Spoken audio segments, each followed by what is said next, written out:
Vicky Prasetyo divonis 4 bulan penjara, Angel Lelga mengaku puas.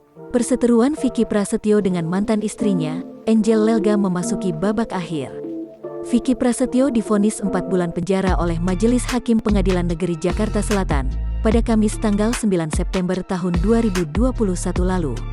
Ia terbukti bersalah terkait pencemaran nama baik dan perbuatan tidak menyenangkan yang dilaporkan Angel Lelga. Mengetahui Vicky kembali mendekam di penjara, Angel Lelga mengaku puas dengan keputusan tersebut. Hal itu disampaikannya dalam video yang diunggah kanal YouTube Cumi Cumi pada Sabtu, tanggal 11 September tahun 2021.